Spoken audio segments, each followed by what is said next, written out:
feel love, and I ain't got no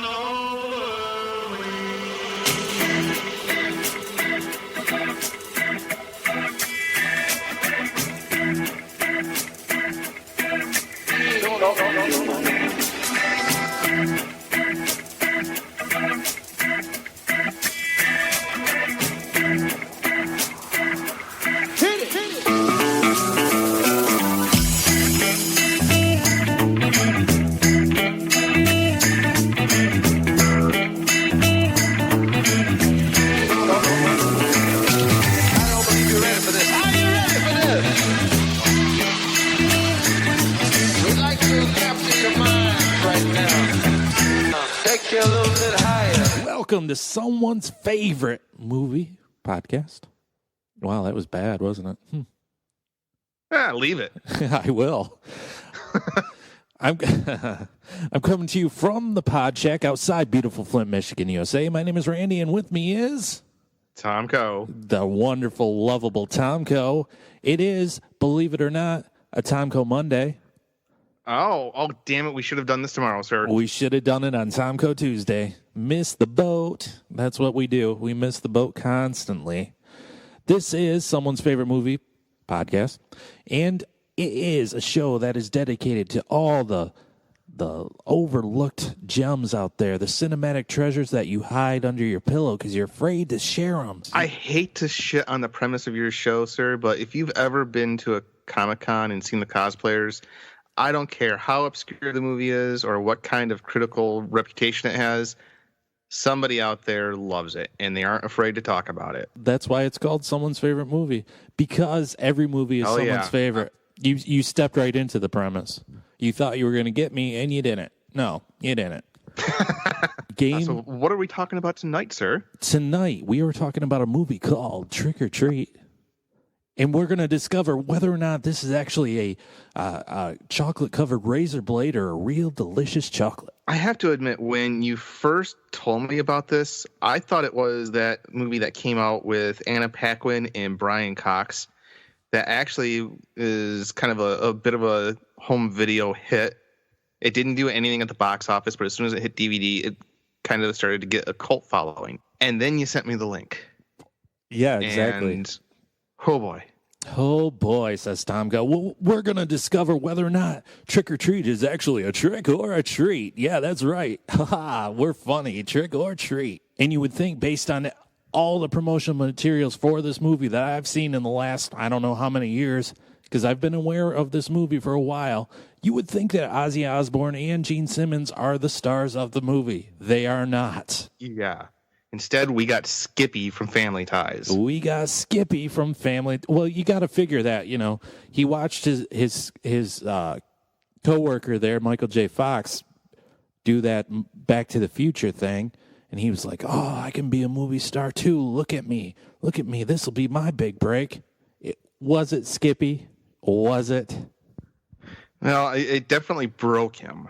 I would say it broke him. Yeah, for sure. The one-line synopsis for this movie is a metalhead fanboy gets his Rock Heroes record, his final recording, and it plays backwards, and he can summon the dead rocker back from the beyond. Well, yeah, wasn't it like possessed with his spirit or something? You know what? It was very, very vague about that. Yeah. The best part of this movie is I got a Tomco text, trademarked Tomco text, saying, "I have a bad feeling I'm going to nitpick the living fuck out of this movie." Yeah. And you know, when I was watching it, I was like, I bet Tomco's going to nitpick the ever-loving fuck out of this movie. Yeah, because how do you describe this? Is it a horror movie? Is it a comedy?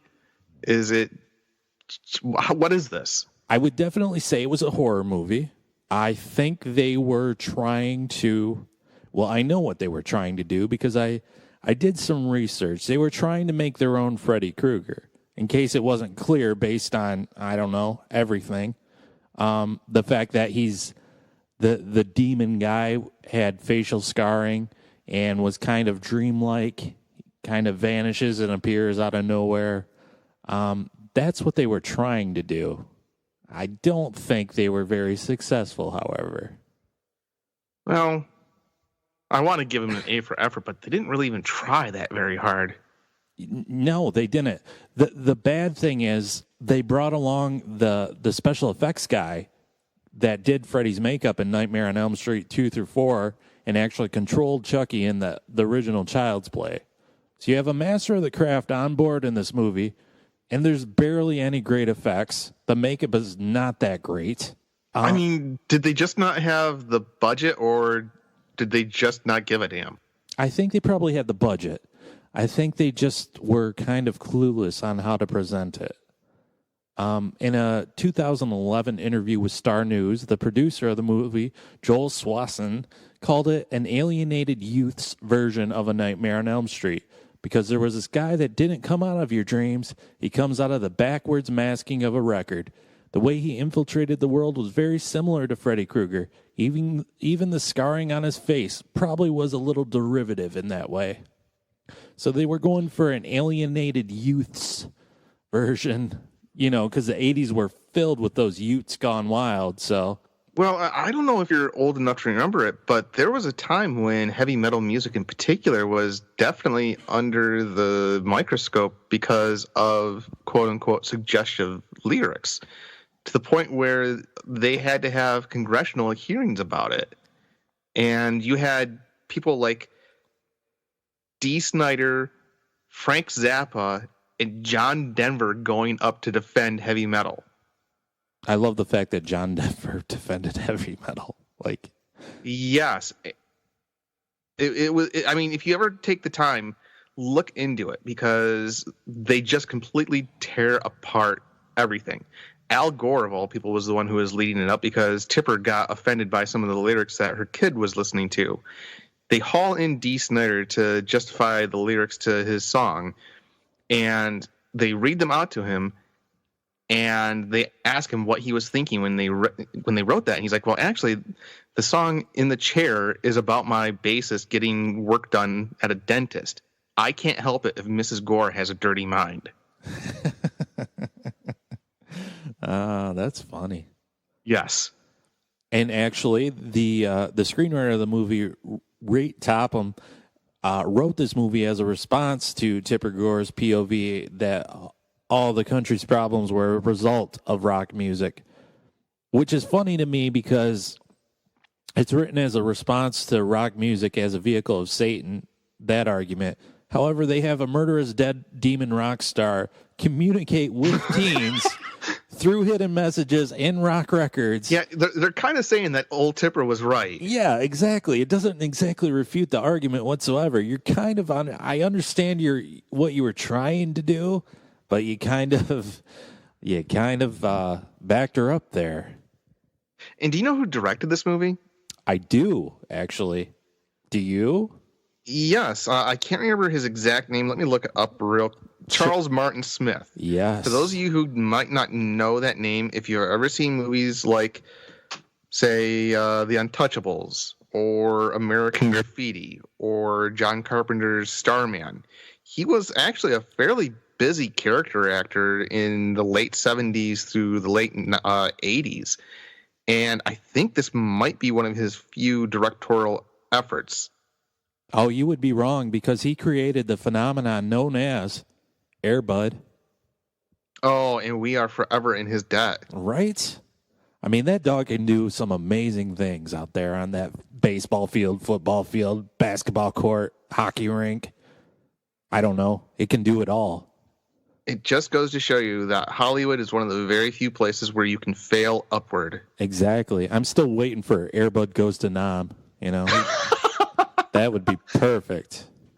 I'm just picturing Air Bud flying in with the air cavalry in the Apocalypse Now scene. Hell that yeah. needs to happen. Machine gun clenched between his teeth. Hell yeah. Oh, God. Make it happen, Internet. I'm going to write the script tonight. I'm not waiting for the Internet. You kidding me? So do we want to go through the quote-unquote plot of this? Yeah, we'll go through the plot of it. Well, to begin with, folks might not know what backmasking is. Backmasking is actually the technique that was used to make a sound or message record backwards on a track. It used to be pretty popular back in the tape days, but with the advent of digital technology, it kind of went out of fashion a little bit.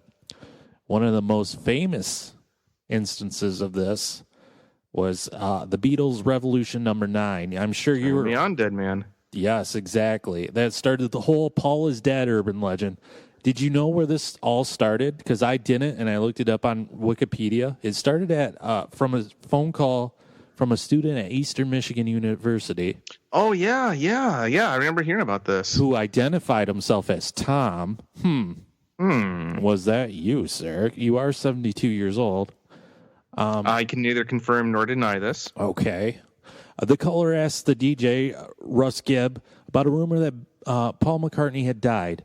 He claimed the Beatles song Revolution 9 contained a backward message confirming the rumor. Gibb played the song backwards on his turntable and heard, "Turn me on, dead man, turn me on, dead man." And then he began telling his listeners about what he called the great cover-up. And the original clue were added to various others, including the alleged backmask message, "Paul is a dead man, miss him, miss him, miss him," and the song, "I'm So Tired." Now, one of the best backmasked hidden messages in all of rock actually comes from Pink Floyd. I want to say it's at the beginning of a song called "Empty Spaces on the Wall," where you play it backward and you just hear the lead singer say, "Congratulations, you have found the hidden message. Send your answers to Old Pink, care of the Funny Farm." Yeah, I read about that too. It's amazing. Yes. Personally, I think the best backmask message is in Weird Al's song "Nature Trail to Hell," because if you play it backwards, his voice declares that Satan eats Cheese Whiz, which is probably true. God bless Weird Al. But I still always think of that Bill Hicks joke. You know, if you play New Kid on the Block's albums backward, they sound better. It's a good joke.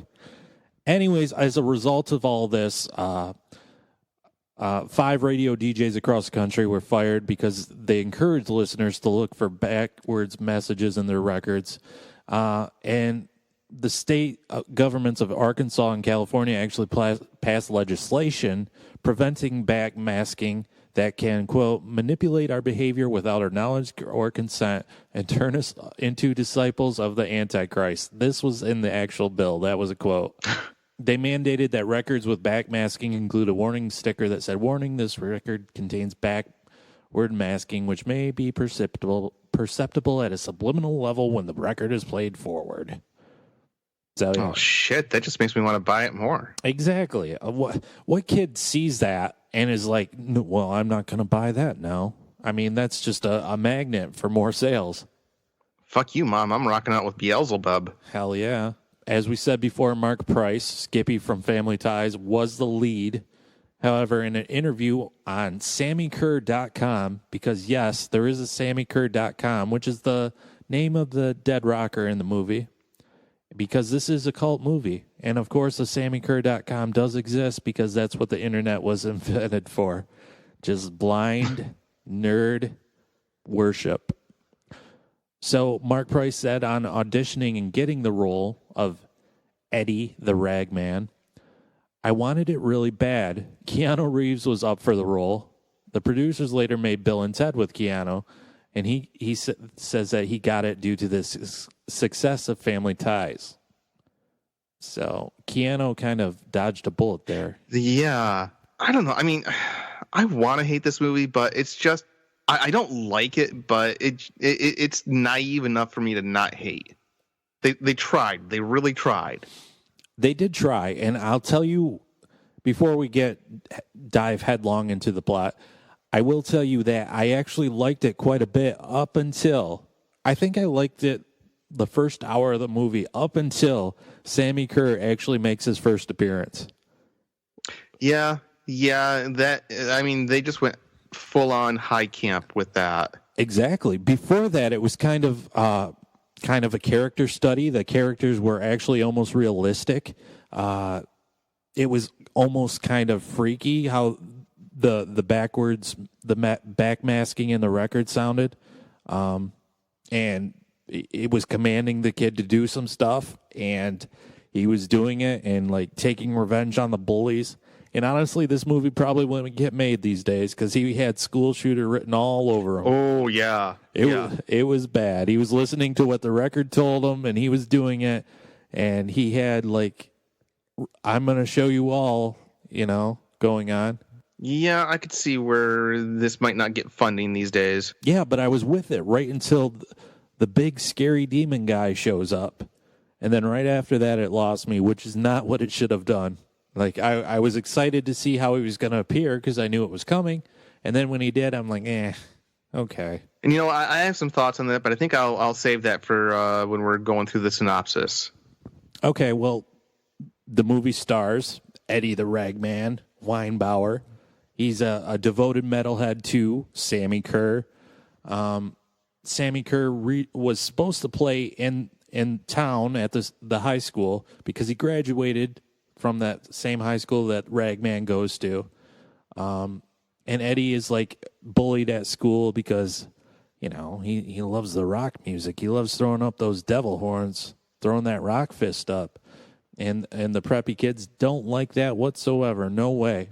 So now, are you old enough to remember Metalheads? Oh, yeah. Yep.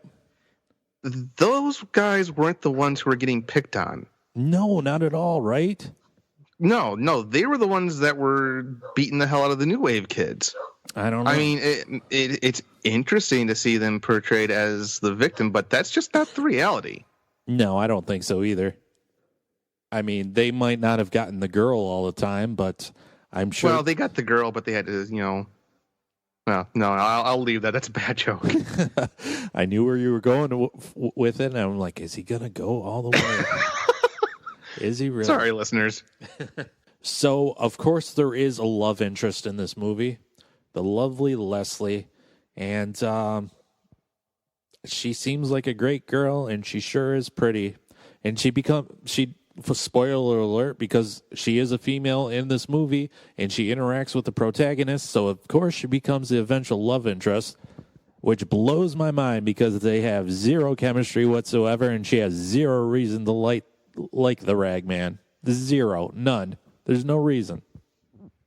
Well, isn't he just like kind of at best dismissive toward her most of the time? He's dismissive and completely socially awkward and doesn't know how to talk to her, and I don't understand why there would be any connection whatsoever other than she thinks he's a bad boy or something. I don't know. I don't get it. It seemed very forced to me, but whatever. I'm with you on that one.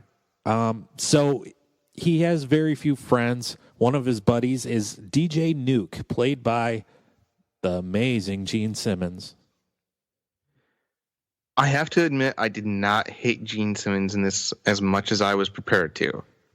Because I know this is going to be controversial to a lot of people. I can't stand Kiss. It's just the worst aspects of rock and roll all rolled up into one band. It's tacky. It's over the top in an unpleasant sort of way. It's overrated. It's all surface. Nothing to it other than that. But he was serviceable in this role. Well, this is during Gene Simmons' perfect trifecta of horrible movies. He starred in, he was the villain in Runaway, which was the Tom Selleck movie in which Tom Selleck is a robot cop, not RoboCop, robot cop. He polices robots. In the very first scene, he tries to take down a robot that looks like a Roomba, the thing that vacuums by itself, but the Roomba is wreaking havoc on some corn stalks, and he's got to take it out. I shit you not. But Gene Simmons is the villain in that movie. Tom Selleck versus Gene Simmons. I think it's kind of interesting that he did that movie, but he didn't want to play Sammi Curr in this movie because he didn't like the script. Isn't that crazy? The other movie he did to form the trifecta was a movie called Never Too Young to Die, which if you've never seen Never Too Young to Die, You have to see Never Too Young to Die. Tommy and I actually recorded an episode on that, which will be released soon. It's amazing. I've seen it like 4 times. It's one of those movies you have to see and drink a lot and enjoy. And Gene Simmons plays the bad guy in that one as well. In fact, Gene Simmons plays a transvestite in that movie. And did he at least handle the subject matter tastefully? Oh no, this was the 80s. You don't handle anything tastefully. By the way, the lead protagonist in that movie, John Stamos as a special agent. Yes. Oh my God. Not any special agent. I can't wait to hear your review on this. Not any special agent. A gymnastic specialist special agent. Oh God. It's one of the most amazing movies ever in the history of the world. And I've seen it 4 times, and I love it. Anyways, that's coming soon. Spoiler. Now that we've gone through Gene Simmons on IMDb. Yeah, exactly. I don't care what he did after that. You could never top Never Too Young to Die, so whatever. Anyways, Ragman, at the very beginning of the movie, he's writing a letter to his hero, Sammi Curr. And it's kind of like a bummer of a letter and like full of hero worship. And I think he even admits about contemplating suicide and like, your music is getting me through. And I think at breakfast that same day, he sees on the news that Sammi Curr died in a tragic, mysterious fire. So he goes to DJ Nuke to, cry about his lost hero. And DJ Nuke, a.k.a. Gene Simmons, happens to have the very last recording that Sammi Curr ever made. He said he was going to play it on Halloween at midnight. He's got it on tape. He's going to play that. He gives the actual record to the Ragman there. I don't know why he got his nickname of Ragman. I'm not sure if that was even clear. But now this recording, it's on something called an acetate. Yes. Are you familiar with how those work? No, not really. I know, isn't it heavier than a regular record or something? No, it's actually much thinner, a lot more fragile. It's very easy to break, and they're really only good for a couple of listens. They were designed for, say, studio engineers, producers, or the recording artists to take a sample of their work home and just kind of listen to it, either to make improvements on different takes or to hear what it would sound like in a mixed down version. It was only designed to be listened to maybe 10 times at the most, and then it's junk. That's why playable samples of them from, say, the 60s, 70s, and 80s are so rare and fetch so much money. Oh, I gotcha. He continues to play. And I know I shouldn't be nitpicking the way an acetate works in a movie about a demon rock star, because he's playing the damn thing backwards nonstop, which is going to fuck up your record to begin with. It is an enchanted record. I mean, wouldn't he just dub it onto a cassette and play that backward? He did eventually. Remember? Oh yeah, and then he. Okay, gotcha. Yeah. But still, yeah. The music geek in me is kind of bristling at that. Yeah, you're a nerd, so. Oh, I've never claimed to be anything but. Eddie gets this record and he's like beside himself, and like later, Leslie, the lovely Leslie, invites him to a pool party and like everybody in school is going to be there. And so he goes to the pool party because hot girl's going to be there, and he thinks he's going to talk to her a lot. And he goes there and doesn't see her, and the bullies almost murder him by drowning him.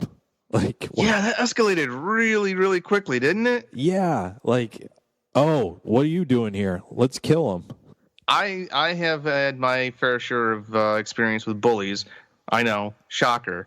But none of them loaded my backpack down with dumbbell weights and tossed me into the deep end of the pool. Yeah, that's like a homicide. You could have went to the cops and had those boys arrested. Instead, he went home throwing a fit, all wet, and he yells at Leslie because he thinks she set him up.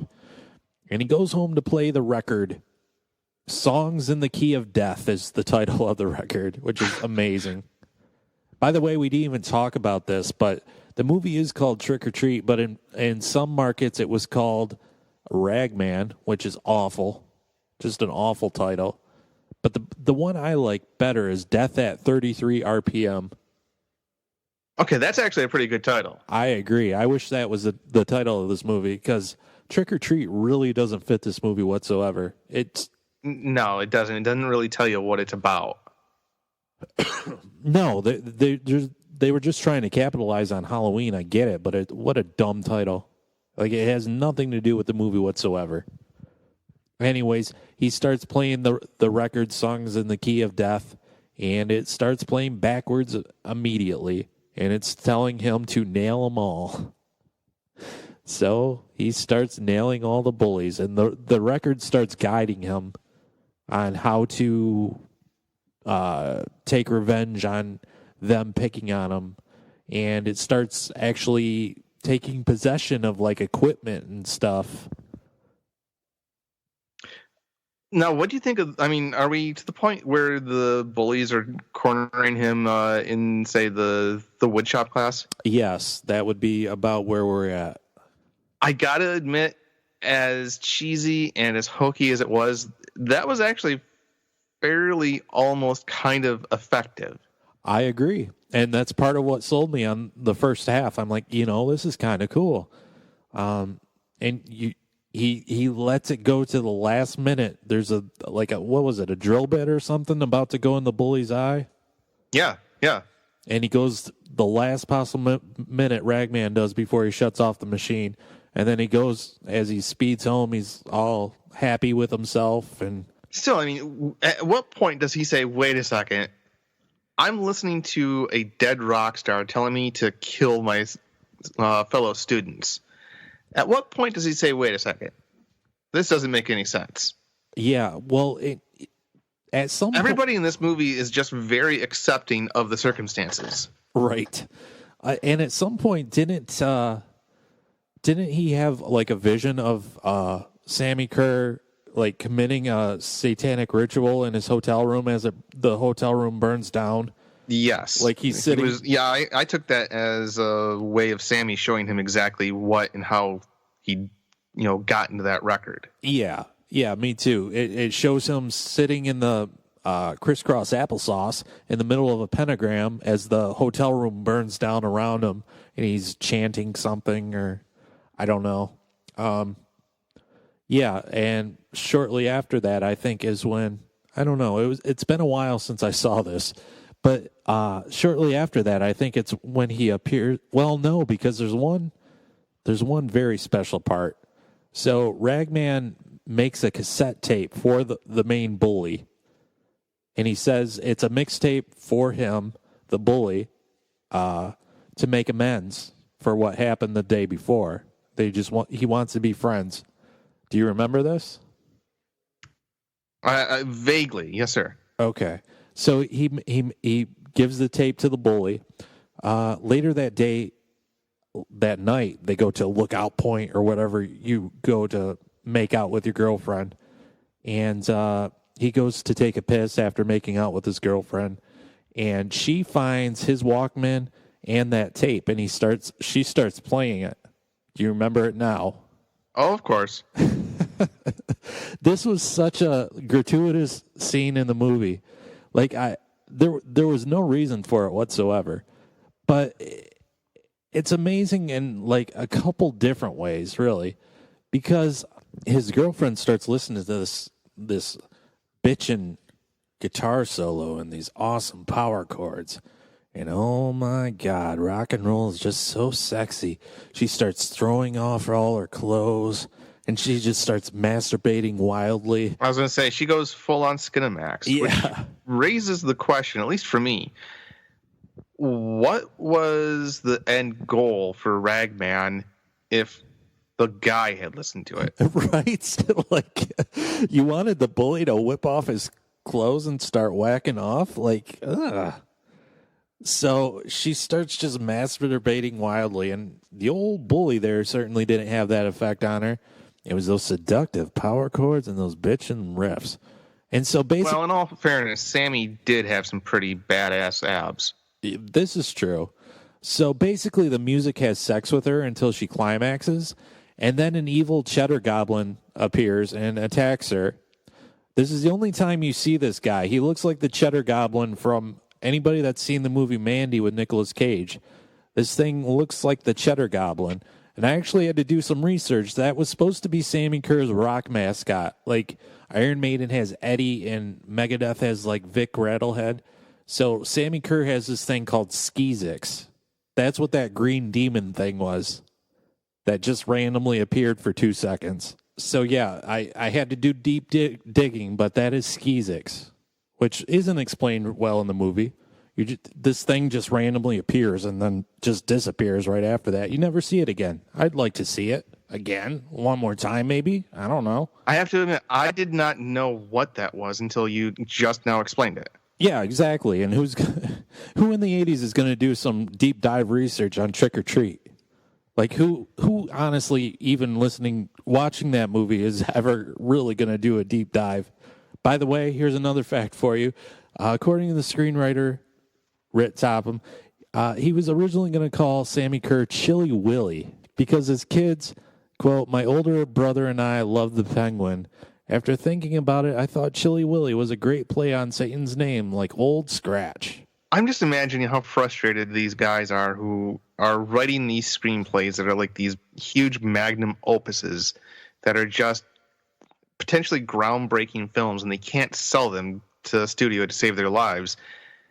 And the guy who wants to name a villain Chilly Willy gets his movie made. Right. Exactly. Like, I mean, yeah, there's hope for everybody, really. You just got to have a little luck. That's all. That's a big part of it, I guess. I guess. Yeah. So after the demon appears, like the Walkman melts her ears or something, and she gets taken to the hospital. And it literally looked like she had a big gob of Nutella on the side of her head. That's probably what it was. And you're saying that this was Kevin Yeager, the guy that did the Freddy Krueger makeup? Yes, and Freddy 2 through 4. And the effects in at least 3 and 4 are pretty fucking amazing. So I don't know what happened here, honestly. Well, even the stuff in Freddy's Revenge, Nightmare on Elm Street Part 2, there are a lot of actually really good special effects shots in there. I would not have guessed that this was the same person. That's kind of blowing my mind. Yep, same guy. Ozzy does make an appearance in the movie as a televangelist, which I gotta admit, that was one of the highlights of the movie. Absolutely. That's when I knew not to take this movie too seriously. I wanted more of that. Yes. I wanted more of Ozzy. And then I thought about, like, man, that would have been great if Ozzy was the demon guy. He would have really hammed it up because I thought he was great in the role as Reverend Aaron Gilstrom. He plays a televangelist saying that rock music is corrupting the youth of America. And I love the fact that the producers, or at least the makeup people, didn't bother to cover up the tattoos on his knuckles. No, not at all. So you have this hardcore televangelist preacher talking about the evils of rock music, and he has Ozzy tattooed across his fingers. Yeah. I got this from IMDb. This is one of the quotes Ozzy has as the Reverend. Whatever happened to the good old simple love song? I love you. That's what good words use. Nowadays, they have to write some sickness. It's just absolutely sick and bizarre. I'm going to do my utmost best to try and stop it now. Apparently, they let Ozzy just basically improv. Really? Yeah, because they figured that he wasn't going to be able to memorize the lines or anything.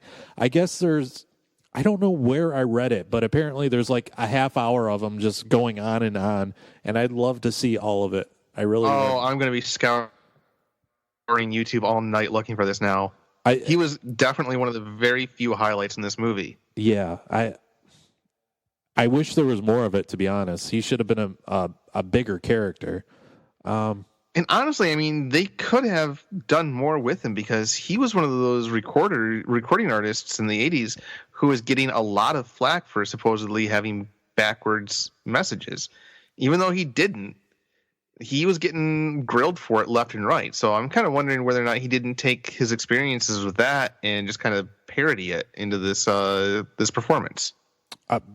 Maybe, probably.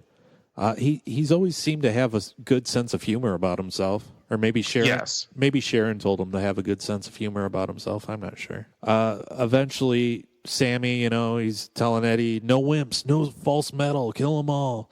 And eventually, he makes his appearance, blowing out of Eddie's speakers, which was a decent effect. I like that. He finally makes an appearance. Full out, hair metal. Basically, like, imagine any hair metal band from the 80s, and there he is with some burnt scars on his face, basically. And I have to admit to enjoying probably more hair metal bands than I should admit to. But whenever I see the old videos or at least get a reminder of the way they presented themselves, I can't help but cringe and feel a little bit embarrassed. Right. Because let's face it, with all the mousse that dude had to have in his hair, how did he not go up in flames again? Again, yeah. I mean, traveling through all that electrical stuff, you'd think he'd just burst right into flames. Because that's his power. He can go through electrical stuff like it's nobody's business. Eventually, he shows up to Roger's house, which is Eddie's best friend. And he tells Roger because Roger has like the tape that Ragman initially recorded of the backward messaging. And Roger has the last tape of it because the acetate finally, it broke. It gone. See, I told you. Yeah, see? That's what happens. So Roger has the last tape, and Sammy shows up at his doorstep and threatens him to play it at midnight. That leads to one of the best scenes in the movie. There's an old lady on the news, like, going on and on about rock and roll music being a tool of the devil. And he reaches through the TV and pulls her through. And as she gets pulled through, she's a charred skeleton. I love that effect. That was actually pretty damn funny. Yeah. I was like, more of that, please. More of that. But the problem was, with this movie, once Sammi Curr appeared, it turned into high camp, like instantly, right off the bat. Well, and there are times where I thought it was kind of taking itself too seriously once he showed up. Where they decided to go out of the camp territory and into trying to be an 80s horror movie. Yeah, and it was just too cheesy to be that because there's no gore in this movie whatsoever. There's no blood. It's all cartoons, special effects, and electrical bolts that he shoots out that make pew pew noises. And that's not even an exaggeration. That's what happens. Because he shows up at the school that he was banned from playing at. He shows up there for the big, wasn't it a Halloween dance too? Yes, and nobody in the crowd says shit. They're staring at this guy who appears to him. It's pretty obvious he's a dead rock star with a bad skin condition. And that doesn't faze anybody. They just go right on dancing. And he flat out murdered the lead singer and took the mic from him. Yeah, and everybody's just cool with that. Everyone's fine with it. And he breaks into song. And actually, apparently, I didn't know this, never heard of this band before, but the music in the movie was performed by a band called Fastway, and they were actually quite a success. I had no idea. It was founded by Fast Eddie Clark of Motorhead with members of UFO and The Clash. Oh, shit. Their debut actually went gold. They went on tour with Ozzy, AC/DC, and Iron Maiden. Their fourth album, which was the soundtrack to this movie called Trick or Treat, was the last to feature vocalist Dave King, who left the band to form a band that I'm way more familiar with, a band called Flogging Molly. No kidding. Yeah, imagine that, huh? You just kind of blew my mind there a little bit, sir. Yeah, and I know music, and I've never heard of this band before, so they kind of blew my mind too. There was a music video for this movie called After Midnight with Fastway, and it featured Tony Fields, who played Sammi Curr, in the music video. So there's your two appearances of Sammi Curr in pop culture: this movie and a Fastway music video, and that's it. That's all you need, really. So he starts playing the school dance, and he's really rocking out. Everybody's getting into it. And then he just decides to murder everybody with electrical bolts. So. Now, have you ever been on stage at all? Let's see. I did rush the stage once when my friend's band was playing at the machine shop, and I ran on stage, yeah. Oh, so you've never actually been a performer? Because I was just wondering how common it is to actually decide that, all right, enough's enough, it's time to kill the audience. No, I've never done that. I've thought about it, my podcast audience. I feel like if we find a way to backmask your voice, you would appear in all the people's homes and criticize all the pop culture artifacts they have. Well, I'll do that whether they want me to or not. I don't approve of this, and this is why. You, the one who's wearing the AC/DC shirt, name me one of their B-sides. Fail. And then you breathe fire and destroy them. Pew, pew. Pew, pew. Pew, pew, pew. Yeah, he starts murdering everybody, and eventually there's a big chase, and for whatever reason, he wants to kill Eddie real bad, and I don't understand why, because Eddie has nothing. Like, I don't know what... Because Roger has the tape that he's supposed to play at midnight. Eddie has nothing. I think it's almost like one of those lover spurned type deals where he, kind of felt betrayed by Eddie when Eddie wanted to move on. That's the impression I got. Yeah, probably. There is a small little... At the gym, when Sammy's killing everybody, the bully finally gets his after he tries to rape Leslie and hits her. Like, there's a dude out there killing all the people, and you're just looking to get laid. And he finally gets his because Sammy destroys him. Yeah. It had some... interestingly bad chase scenes as well. We didn't really talk about him putting the tape into the tape deck in his mom's car and being led through town by the possessed Dodge or whatever it was.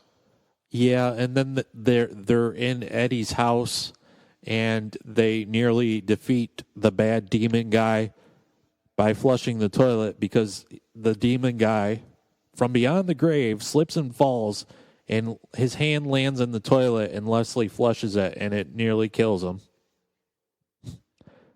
And that's how they find out his weakness is?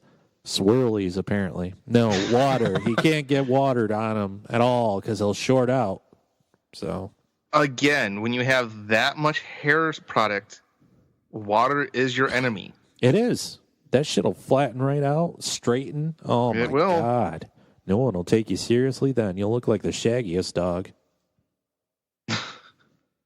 But, I don't think we have to go into the ending. I'm sure people will watch it at this point. Needless to say... Do you recommend this movie, sir?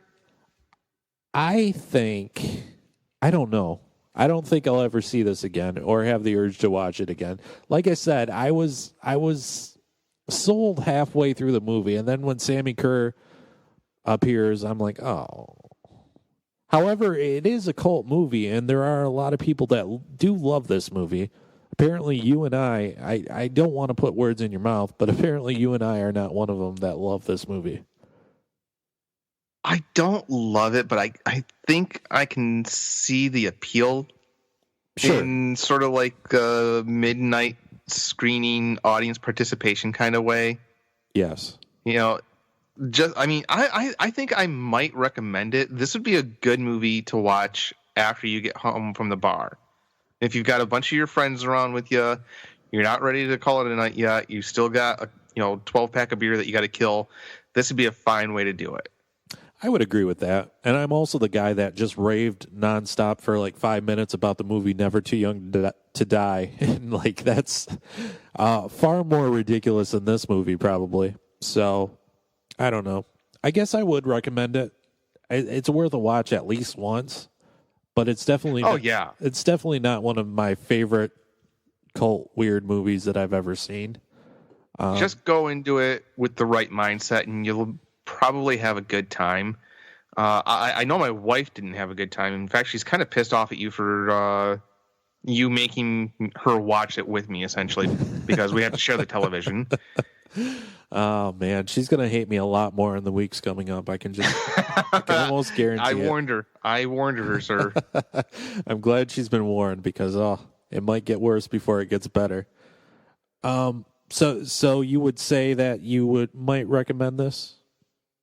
Under the right circumstances. Yeah. I can't imagine ever going to a theater for it unless I knew that it was going to be a fun crowd. I can't imagine wanting to watch this sober again. But all in all, I mean, it's a stupid 80s horror movie. Don't go into it expecting to have, your mind blown by great character development or a competent plot, and I think you'll have a good time with it. Yeah, that's pretty good. I will say I like the idea of Sammi Curr more than I like his appearance in the movie. I like the idea of a record playing backwards and like causing a demon to appear. I was trying to find it, but I can't. But in college, I didn't even know this was a thing, but I wrote a short story about this blues musician that lived in a blues record, and when some fan of his played the record, he came out as a spirit.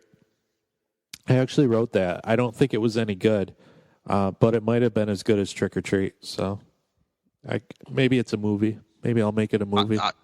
I think I might rather watch that, honestly.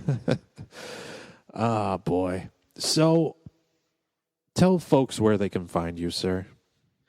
Well, you can find me. Currently, it's in the process of being retooled, but I do have a little show called Jake and Tom Conquer the World. I've always described it as the audio equivalent of listening to a couple of geeks at the end of the bar talk about anything from movies, music, comic books to time travel and everything in between. If you want to reach out to me, you can find me on Twitter at The Drunken Dork and on Facebook at Jake and Tom Conquer the Group. Yeah, do that. And I hail from the Miserable Retail Slave Show, 7.5 years of comedy nonsense. Search the Facebook.com for Miserable Retail Slave. Join our group. Love us. Whatever. We trend on iTunes now in the comedy improv category, so look for us there. We're real huge. Well deserved. We are monsters. And thank you. So what we would like to do with this show is have like more audience participation. So if you have a movie that you love dearly and nobody else does, I want you to tell us about it. So email me at someone'sfavoritemoviepodcast@gmail.com. Tell me the movie. Tell me why you love it. And we might cover it on the show. Like in the future, I want to put up polls and have like 3 or 4 options and the listeners pick what we watch. But we need listeners first. Ha ha ha. So tell all your friends to listen, please, if you enjoyed what you heard. And if you've listened to any one of these episodes and you're listening right now, we love you and thank you. We'll be back next time. Me and Tomko will. We're going to be covering The Wicker Man next time. I am genuinely excited to talk about that. Briefly, what can people expect from The Wicker Man? Weird 1970s shut-ins, boobies, and folk music. That about sums it up. And to summarize what an idiot I am, when you said that you wanted to do The Wicker Man, I'm like, oh yeah, I've heard of that. I've always wanted to see it. And then you thought it was the Nicolas Cage version, didn't you? Nope, even worse. Well, not even worse. It just makes me look stupider. I was looking at the cast list, and I'm like, well, Dustin Hoffman's not in this, because I was thinking of Straw Dogs in my head, and not The Wicker Man, because Wicker. Oh, that's another good movie, depending on how gross you want to feel. Yeah, so I guess Straw and Wicker is close enough, and that's why I got them mixed up. But I was thinking we were going to watch Straw Dogs, but it was The Wicker Man instead, and that was fine because we'll talk about it next time. Ooh. All right. We'll talk about it then. See ya. See ya.